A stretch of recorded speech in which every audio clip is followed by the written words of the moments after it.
Faded in the city with my team, smoking, drinking, doing our own thing. Tell me what you. Assalamualaikum warahmatullahi wabarakatuh. Segala puji pada Allah Subhanahu wa taala. Hanya kepadanya kita bertobat atas dosa-dosa kita, dan hanya kepada Allah kita meminta agar dijauhkan dari keburukan-keburukan yang menimpa kita. Beribu-ribu syukur kepada Allah Subhanahu wa taala karena rahmatnya, niat-niat baik kita sekalian terlaksana. Beberapa banyak keinginan baik kita yang tidak terlaksana.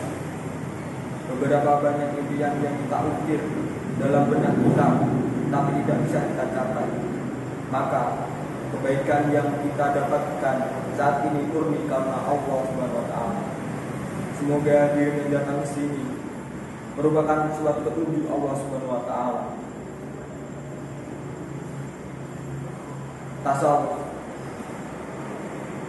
Tasawuf dapat jelaskan bahwa dalam mengajukan teori tentang pengertian tasawuf secara etimologi maupun terminologi, para ahli berbeda pendapat, yaitu 1.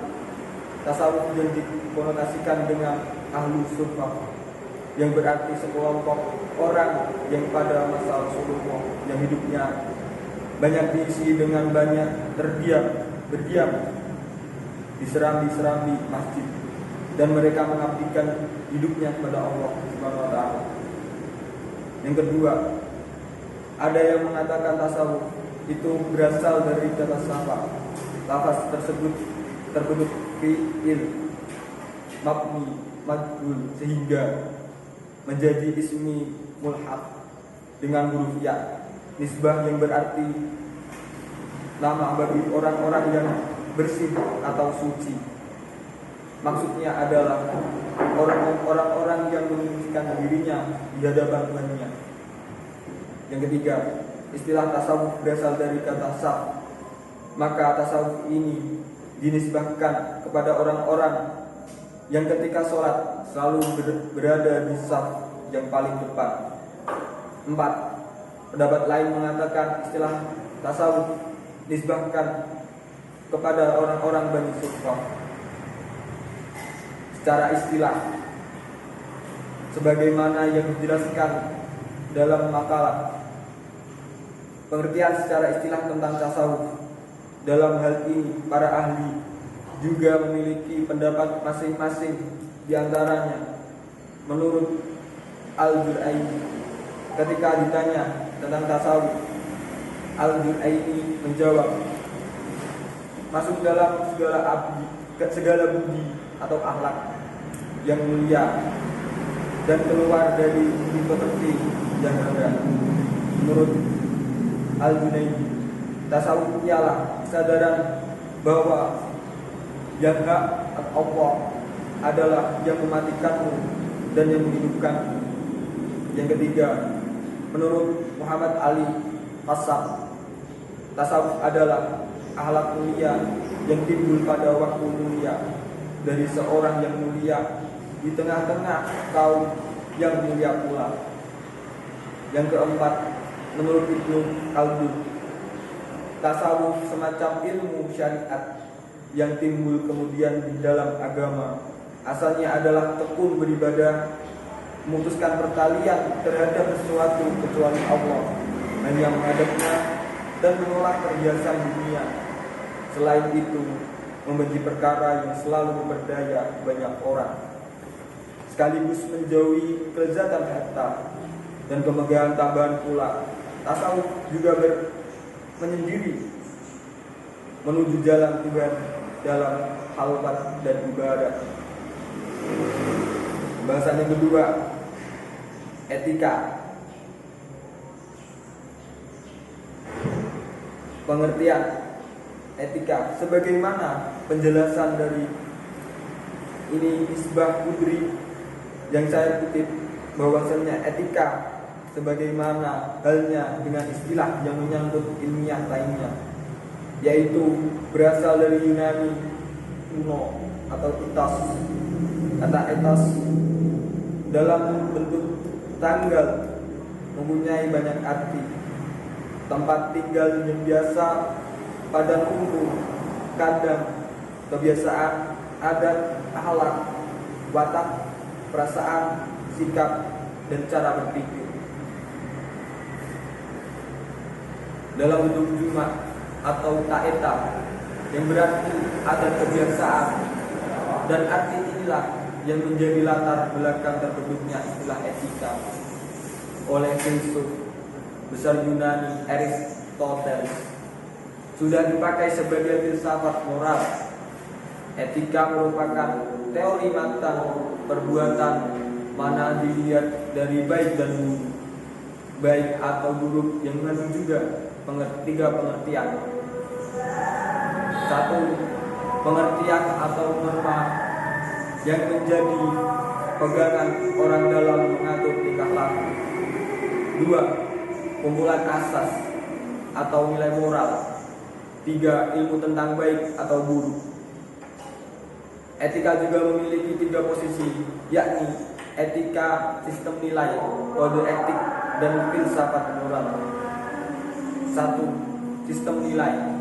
Etika beserta nilai-nilai dan norma-norma moral yang menjadi pegangan bagi seorang kelompok dalam mengatur tingkah lakunya.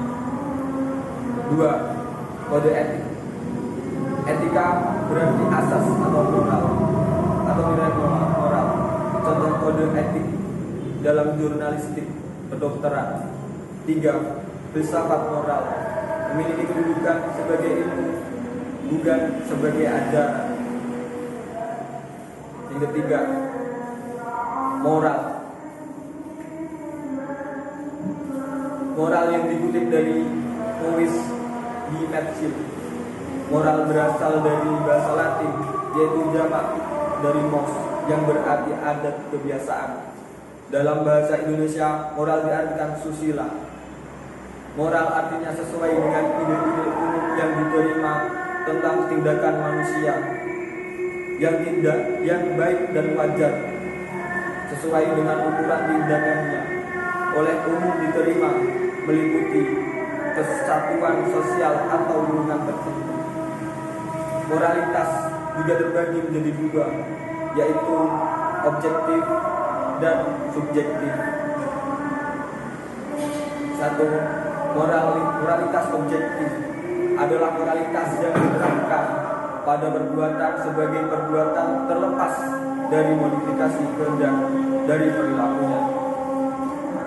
Dua, moralitas subjektif adalah moralitas yang memandang sesuai perbuatan ditinjau dari kondisi pengetahuan dan pusat perhatian dari perilakunya, latar belakangnya, stabilitas emosionalnya, serta perilaku personal lainnya. Yang keempat, pembahasan akhlak. Pengertian akhlak yaitu berasal dari kata akhlak, berasal dari kata khuluq, jamaknya akhlak. Seakar kata dengan kata khalq berarti kejadian, khaliq berarti pencipta, dan makhluk berarti yang diciptakan. Sehingga maka berbagai makna tersebut tetap saling terhubung. Di antaranya adalah kata al-am, artinya ciptaan, artinya menciptakan sesuatu tanpa didahului oleh sebab, contoh, atau dengan kata lain menciptakan sesuatu dari tiada. Sebagaimana yang dijelaskan dalam Qadimah ini yang mengutip dari Imam Ghazali, akhlak adalah daya kekuatan atau sifat yang tertanam dalam jiwa yang mendorong perbuatan-perbuatan yang spontan tanpa memerlukan pertimbangan pikiran, dan menggambarkan bahwa tingkah laku merupakan bentuk kepribadian yang muncul dari diri seseorang yang bersifat spontan tanpa dibuat-buat.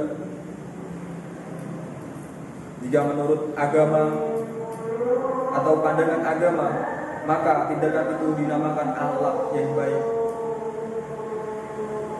al-akhlul karimah, al-akhlakul mahmudah, atau jika itu buruk maka disebut al-akhlakul al-madzmumah.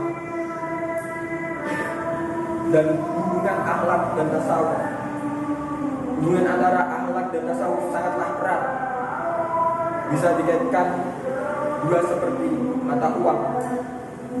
Karena untuk mencapai ilmu yang mulai diperlukan proses-proses yang biasanya dilakukan oleh kalangan tasawufiyah atau pengamal tasawuf.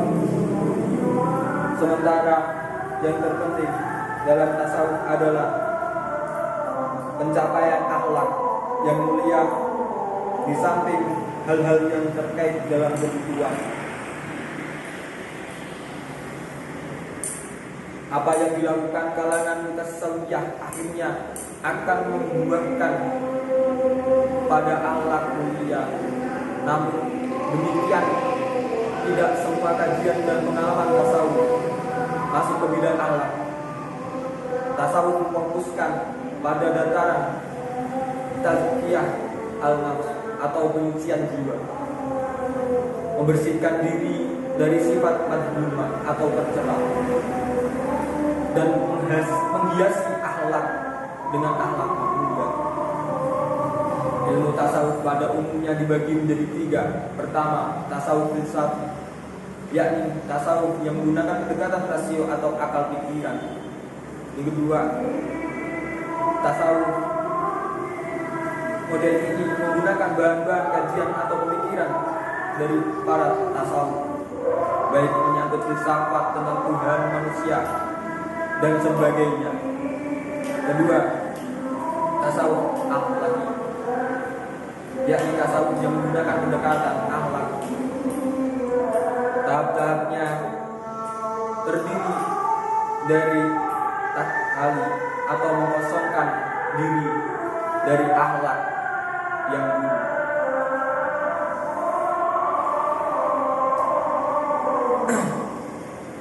Tahlali atau menghiasinya dengan akhlak yang terpuji, dan tajalli atau terbukanya dinding penghalang atau hijab yang membatasi manusia dengan Tuhan sehingga nur ilahi tampak jelas padanya. Dan ketiga, tasawuf amali, yakni tasawuf yang menggunakan pendekatan amaliyah atau wirid. Kemudian hal itu muncul dalam tarekat. Sebenarnya tiga macam tasawuf tadi punya tujuan yang sama-sama mendekatkan diri kepada Allah dengan cara membersihkan diri dari perbuatan yang tercela dan menghiasi diri dengan perbuatan yang terpuji atau al-akhlak al-mahmudah. Karena itu, dengan menuju wilayah tasawuf, seseorang harus mempunyai akhlak yang mulia berdasarkan kesadarannya sendiri. Bertasawuf pada hakikatnya adalah melakukan serangkaian ibadah untuk mendekatkan diri kepada Allah Subhanahu wa Ta'ala. Ibadah itu sendiri sangat berkaitan erat dengan akhlak menurut Harun Nasution. Mempelajari tasawuf sangat erat kaitannya dengan Al-Quran dan Al-Sunnah yang mementingkan akhlak. Cara beribadah kaum sufi biasanya berimplikasi kepada pembinaan akhlak yang mulia, baik bagi diri sendiri maupun orang lain. Di kalangan kaum sufi dikenal istilah al-taqal bi akhlaqillah, yaitu berbudi pekerti dengan budi pekerti Allah, atau juga istilah al-ittisab bi sifatillah, yaitu mensifati diri dengan sifat-sifat yang dimiliki oleh Allah. Pada inti ajaran tasawuf adalah peluhuran akhlak sebagai manifestasi dalam ma'rifatullah atau mengenal Allah, yang dalam hadis Nabi disebut dengan istilah ihsan, atau yaitu bagaimana seseorang dalam beribadah atau bertindak, bersikap dan bertutur kata selalu diawasi oleh Allah. Bertasawuf tanpa akhlak adalah mustahil. Untuk itu seorang sufi harus memiliki akhlak yang luhur, tidak saja kepada Allah SWT, tapi kepada manusia dan seluruh makhluknya. Karena Islam adalah agama yang sangat menjaga keseimbangan dalam beragama antara kesalehan, ritual, dan individual dengan kesalehan sosial harus seimbang. Jadi, akhlak merupakan bagian dari tasawuf akhlaqi, yang merupakan salah satu ajaran dari tasawuf, dan yang terpenting dari ajaran tasawuf akhlaqi adalah mengisi kalbi atau hati dengan sifat tauf, yaitu merasa khawatir terhadap siksaan Allah Subhanahu wa taala. Kemudian dilihat dari amalan serta jenis ilmu yang dipelajari dengan tasawuf amalan. Ada dua macam hal yang disebut ilmu lahir dan ilmu batin, yang terdiri dari 4 kelompok, yaitu syariat, tarikat, hakikat, dan makrifat. Kemudian peran dan fungsi tasawuf dalam kehidupan. Intisari ajaran tasawuf bertujuan memperoleh hubungan langsung dengan Allah Subhanahu wa taala, sehingga seseorang akan merasa berada di kehadiratnya. Upaya ini diantara lain dilakukan dengan kontemplasi atau melepaskan diri dari jeratan dunia yang senantiasa merupakan perubahan dan bersifat sementara. Sikap dan pandangan kaum sufi ini sangat diperlukan oleh masyarakat modern yang mengalami jiwa yang terpecah. Kehadiran tasawuf dapat melatih manusia agar memiliki ketajaman batin dan kehalusan budi pekerti. Sikap batin dan ketulusan budi yang tajam ini menyebabkan seseorang akan selalu mengutamakan pertimbangan dalam setiap masalah yang dihadapinya. Dengan cara demikian, ia akan terhindar dari perbuatan-perbuatan yang tercela menurut agama. Tasawuf akan membawa manusia memiliki jiwa istiqomah, yaitu jiwa yang selalu diisi dengan nilai-nilai ilahi. Ia selalu mempunyai pegangan dalam hidupnya. Keadaan demikian menyebabkan ia tetap sabar dan tidak mudah terlepas oleh cobaan yang akan membelokkannya ke jurang kehancuran. Dengan demikian, stres dan putus asa akan dapat dihindari. Kemudian ada aliran-aliran tasawuf. Aliran-aliran tasawuf sebagaimana yang dijelaskan dalam Roni Abdul Ghani Rifai. Perkembangan tasawuf ini dibagi menjadi 3 macam, yakni tasawuf akhlaqi, tasawuf amali, tasawuf falsafi. Tasawuf akhlaqi adalah ajaran tasawuf yang membahas tentang kesempurnaan dan kesucian jiwa, diformulasikan pada pengaturan sikap mental dan pendisiplinan tingkah laku, mengidentifikasi eksistensi diri dengan ciri-ciri ketuhanan melalui persucian jiwa dan raga yang bermula dari pembentukan pribadi yang bermoral dan akhlak mulia, yang dalam ilmu tasawuf dikenal takhallul atau pengosongan diri dari sifat-sifat tercela. Kedua, tahallul atau menghiasi diri dengan sifat-sifat terpuji.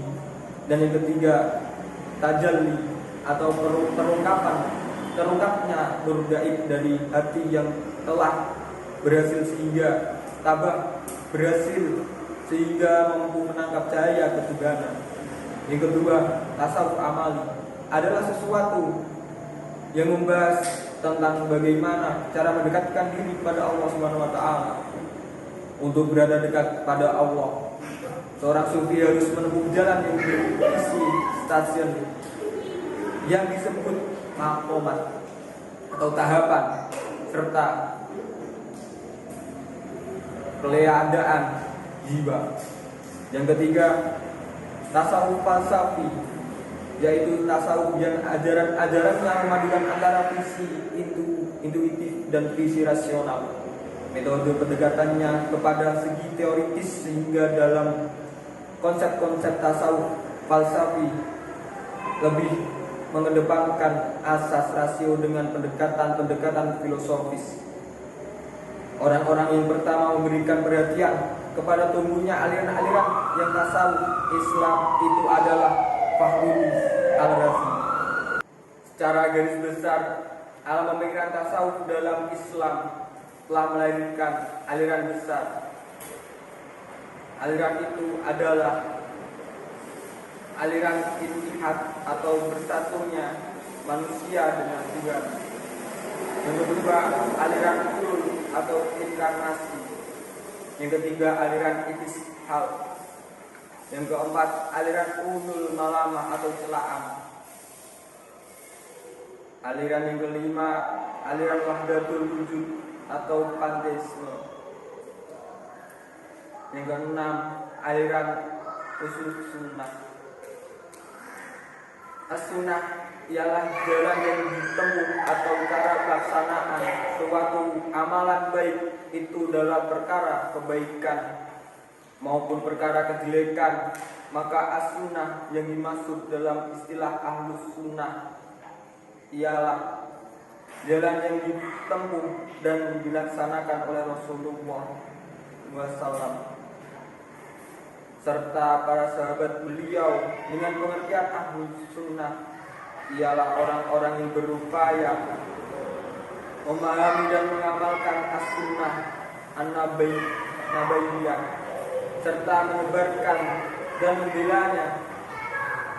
Menurut bahasa Arab, pengertiannya ialah dari kata al-jam dengan arti mengumpulkan yang terai-berai.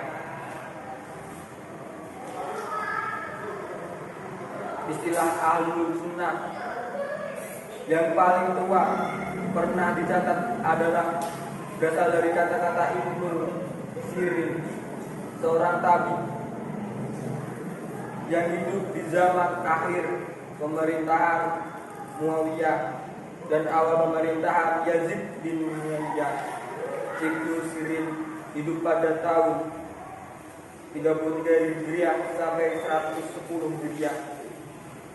Kata-kata Ibnu Sirin itu diabadikan dalam Sahih Muslim hadis nomor 27 yang berbunyi, Haddatsana Abu Ja'fari Muhammad bin Subhan,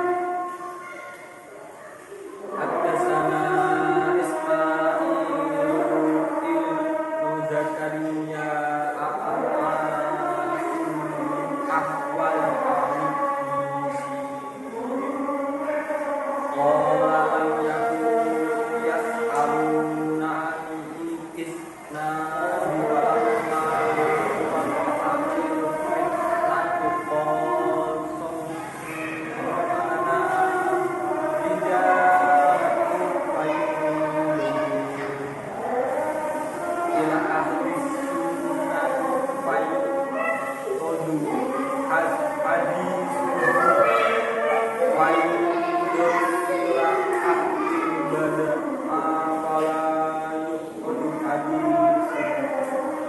yang artinya, dahulu kami tidak bertanya soal sanad, namun ketika terjadi fitnah maka sebutkanlah pada kami rijar-rijar kamu dan lihatkanlah, bila itu dari ahli sunnah maka ambillah hadis mereka, dan lihatlah bila dari ahli bid'ah maka janganlah kamu ambil hadis mereka.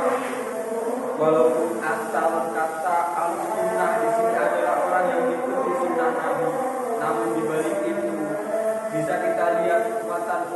hadisnya, zaman fitnah yang dikatakan Ibnu Sirin.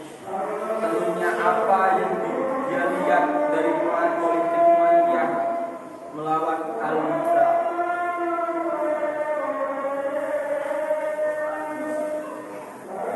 Demikian drama yang dapat saya sampaikan pada kesempatan ini. Semoga dapat bermanfaat bagi kita semua dan kita aplikasikan dalam kehidupan sehari-hari. Lebih dan kurangnya mohon dimaafkan. Yang benar jalannya dari Allah Subhanahu wa taala, yang benar, dan yang salah hilaf atau keliruannya dari saya pribadi sebagai manusia biasa yang tidak pernah dari salah hilaf dan dosa. Akhirul kalam, subhanallahumma wa asyhadu an la anta astaghfiruka wa atubu ilaik.